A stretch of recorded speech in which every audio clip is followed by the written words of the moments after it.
Hey everyone, this is Sonarwave with another Transformers review, and today I'm looking at one of two Cyberverse multi-packs that Target here in Australia is getting as an exclusive. The other one is a 4-pack of Seekers, which I will be getting at some point this week, I'm hoping. This is the Quintesson Invasion. So this is from the second half of season 3. And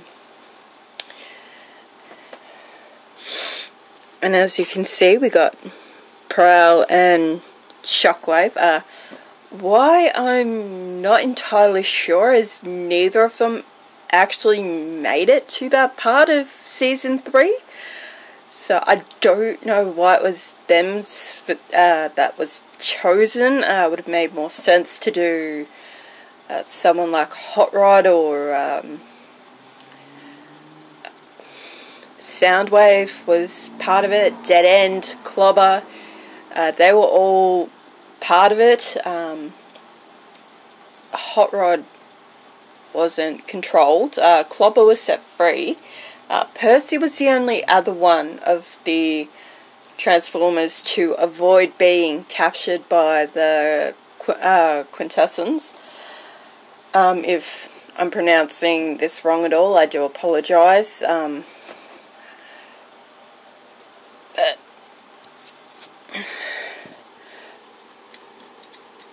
These are the helmets that they had when they were being controlled. This is actually pretty well done.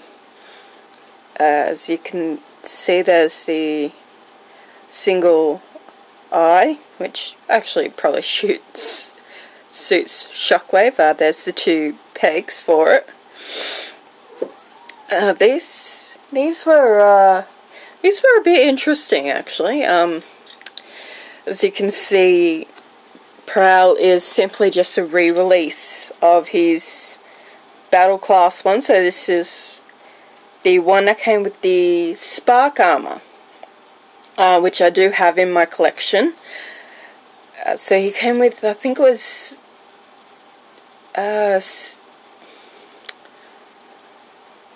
Space Cosmos or something.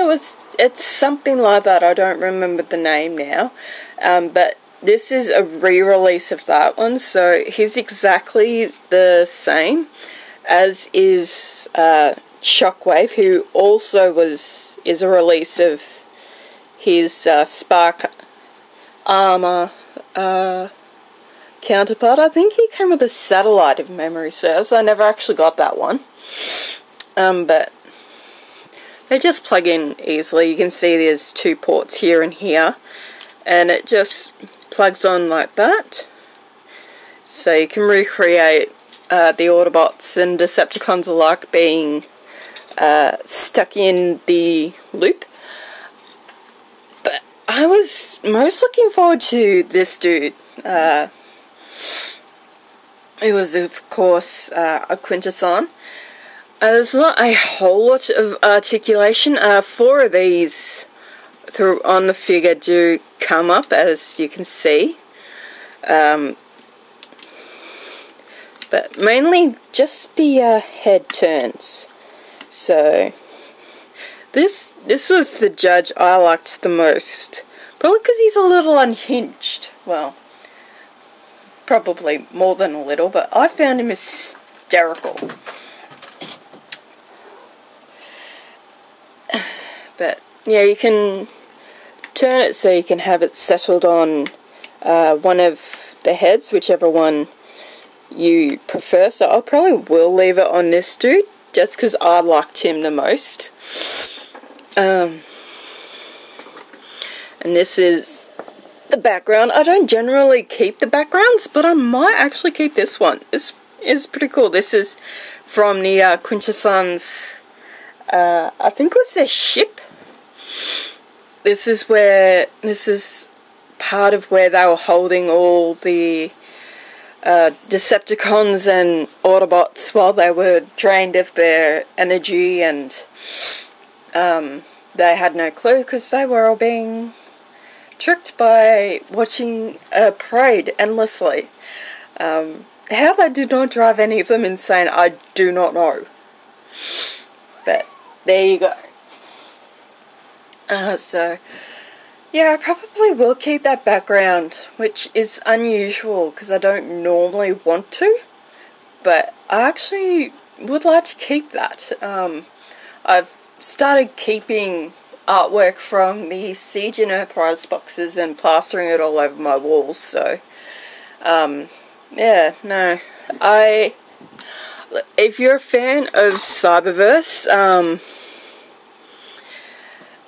and you missed out on either, you know, Prowl or Shockwave from the Spark Armor line, or you don't want the Spark Armor,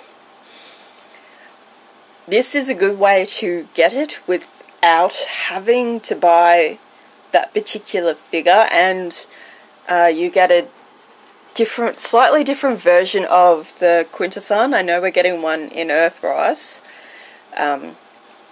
So, you know, this will be a good way to compare how similar but different the two will be. I may actually do that when I do get the Earthrise Quintesson Judge. But we'll see. I mostly want to get the Seeker pack because I don't have Thundercracker from Cyberverse, and I would like Skywarp. I do have a Cybertronian version of Starscream. I think the other one was, I don't remember if it's Dirge or Thrust that's in the pack with them. I really don't remember. But yeah, anyway, they're going for about $50 in Target at the moment, this pack. The other one's going for about 90, which is a little unfortunate, but, you know, it's cheaper than trying to get it from overseas or risking scalpers, so ultimately that's up to you. I do recommend picking it up. It is a great little set, and as I said, it's a good way to get Prowl and Shockwave without the Spark Armor, and Quintesson Judge as well.